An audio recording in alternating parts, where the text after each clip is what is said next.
Hi friends, ನಮಸ್ತೆ. ಇವತ್ತು ನಾವು ಕರ್ನಾಟಕದ ಇತಿಹಾಸ ಬಗ್ಗೆ ಕೇಳೋಣ ಸ್ವಲ್ಪ. ಓಕೆ, ಸೊ ಕರ್ನಾಟಕದ ಇತಿಹಾಸದಲ್ಲಿ ತೆಗೆದಾಗ ನಾವು 4ನೇ ಮೈಸೂರು ಆಂಗ್ಲ ಯುದ್ಧ. ಸೊ ಇದು ಮೈಸೂರು ಸಾಮ್ರಾಜ್ಯದ ಕೊನೆಯ ಯುದ್ಧನೇ ಅಂತ ಹೇಳ್ಬೋದು. ಓಕೆನಾ. ಸೊ ಇಲ್ಲಿ ಬ್ರಿಟಿಷರ ಗವರ್ನರ್ ಜನರಲ್ ಆದಂತಹ ಲಾರ್ಡ್ ವೆಲ್ಲೆನ್ಸಿ ಹಾಗೂ ನಮ್ಮ ಕರ್ನಾಟಕದ ಮೈಸೂರಿನ ಹುಲಿ ಎಂದೇ ಖ್ಯಾತರಾದ ಟಿಪ್ಪು ಸುಲ್ತಾನ ನಡವರ್ಕ್ ಏನಾಗ್ತದಂದ್ರ ಇದು ಜಂಗ್ ಆಯ್ತದ್ರಿ, ಇದು ಯುದ್ಧ ಆಗ್ತದ. ಈ ಯುದ್ಧ ಬಹಳಷ್ಟು ಅನಾಹುತಕಾರಿಯಾಗಿರ್ತದ. ಯಾರಿಗಪ್ಪ ಅಂದ್ರ ಟಿಪ್ಪು ಸುಲ್ತಾನ್. ಓಕೆ, ಲಾರ್ಡ್ ವೆಲ್ಲೆನ್ಸಿ ನೋಡ್ಬೇಕಾದ್ರೆ ಬಹಳಷ್ಟು ಡೇಂಜರ್ ಮಗ ಅವ.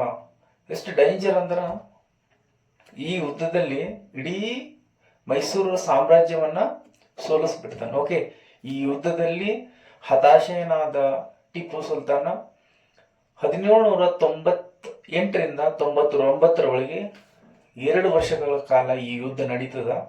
ಈ ಯುದ್ಧದಲ್ಲಿ ಮೈಸೂರು ಹುಲಿ ಯಾರಪ್ಪ ಅಂದ್ರೆ ಟಿಪ್ಪು ಸುಲ್ತಾನ್ ಏನ್ ಮಾಡ್ತಾನ, ಸಾವಿಗೀಡಾಗ್ತಾನ. ಅದಾದ ನಂತರ ಯಾರು ಲಾರ್ಡ್ ವೆಲ್ಲೆನ್ಸಿ ಏನಾಗ್ತಾನಪ್ಪ ಅಂದ್ರೆ ಇವ ಮೈಸೂರು ಸಾಮ್ರಾಜ್ಯವನ್ನ ವಶಪಡಿಸ್ಕೋತಾನ. ಸೊ ಈ ಮೈಸೂರು ಸಾಮ್ರಾಜ್ಯ ಸಂಪೂರ್ಣವಾಗಿ ಏನಪ್ಪಾ ಅಂದ್ರ ಬ್ರಿಟಿಷರ ಅಧೀನದಲ್ಲಿ ಹೋಗ್ಬಿಡ್ತದ. ಅದನ್ನ ಹೋಗಿದ್ಮೇಲೆ ಮತ್ತೆ ಒಡೆಯರ ವಶಕ್ಕೆ ಮರಳಿ ಕೊಡ್ತಾರ. ಯಾವ ರೀತಿಯಪ್ಪ ಅಂದ್ರ ಸಹಾಯಕ ಸೈನ್ಯ ಪದ್ಧತಿಯ ಮೂಲಕ. ಈ ಸಹಾಯಕ ಸೈನ್ಯ ಪದ್ಧತಿಯನ್ನ ಜಾರಿಗೆ ತಂದವರು ಯಾರು ಅಂದ್ರ ಫಸ್ಟ್ ಫ್ರೆಂಚರು. ಭಾರತದ ಮೊದಲ ಬಾರಿಗೆ ಸಹಾಯ ಸೈನ್ಯ ಪದ್ಧತಿಯನ್ನ ಜಾರಿಗೆ ತಂದವರು ಯಾರು ಅಂದ್ರ ಫ್ರೆಂಚರ ಗವರ್ನರ್ ಆದಂತಹ ಮಾರ್ಕ್ವೆಸ್ ಡೂಪ್ಲೆ. ಇವನು ಬಹಳ ಡೇಂಜರ್ ನನ್ನ ಮಗ. ಓಕೆ, ಸೊ ಡೂಪ್ಲೆಗೆ ಒಂದ್ ವೇಳೆ ಫ್ರೆಂಚರ್ ಸಾಥ್ ಕೊಡ್ತಿದ್ರ ಅಂತ ಹೇಳ್ಕೋರಿ, ಇವತ್ತು ಭಾರತದ ಮೇಲೆ ಅಂದಿನ ಕಾಲದಲ್ಲಿ ಏನ್ ಬ್ರಿಟಿಷರು ರಾಜಕೀಯ ಮಾಡಿದ್ರು ನೋಡ್ರಿ, ಆ ಟೈಮಲ್ಲಿ ಡೂಪ್ಲೆ ಅವರು ಫ್ರೆಂಚರ್ ರಾಜಕಾರಣಿ ಆಗ್ತಿತ್ತು. ಓಕೆ, ಸರ್ ಇಲ್ಲಿ ಬಂದ್ಬಿಟ್ಟು ಈ ಸಹಾಯಕ ಸೈನ್ಯ ಪದ್ಧತಿಯನ್ನ ಫ್ರೆಂಚರು ಏನ್ ಮಾಡ್ಬಿಡ್ತಾರಂದ್ರ ಮೊದಲ ಬಾರಿಗೆ ತರ್ತಾರೆ. ಯಾರು? Marquez Dupleix. ಓಕೆ, ನೀವು ಡೂಪ್ಲೆ ಅಂತ ಕೇಳಿರ್ಬೋದು. ಸೊ ಇದನ್ನ ಮೊಟ್ಟ ಮೊದಲ ಬಾರಿಗೆ ಬಂಗಾಳದ ಗವರ್ನರ್ ಜನರಲ್ ಆದಂತಹ ರಾಬರ್ಟ್ ಕ್ಲೈವ್ ಏನ್ ಮಾಡ್ತಾನಂದ್ರ ಇದನ್ನ ಬಕ್ಸರ್ ಕದನದ ನಂತರ ಬ್ರಿಟಿಷ್ ಪ್ರಾಂತ್ಯದ ಅಥವಾ ಬಾಂಬೆ ಪ್ರಾಂತದ ಗವರ್ನರ್ ಜನರಲ್ ಯಾರು ರಾಬರ್ಟ್ ಕ್ಲೈವ್ ಭಾರತದಲ್ಲಿ ಮೊದಲಿಗೆ ಏನ್ ಮಾಡ್ತಾನಂದ್ರ ಸಹಾಯಕ ಸೈನ್ಯ ಪದ್ಧತಿಯನ್ನ ಜಾರಿಗೆ ತರ್ತಾನೆ. ಓಕೆ, ಸೊ ಈ ಸಹಾಯಕ ಸೈನ್ಯ ಪದ್ಧತಿಗೆ ಒಳಪಟ್ಟಂತಹ ಮೊದಲ ಪ್ರಾಂತ್ಯವನ್ನ ನೋಡಿದಾಗ ಹೈದರಾಬಾದ್ ಆಗುತ್ತೆ. ನಮ್ಮ ಹೈದರಾಬಾದ್.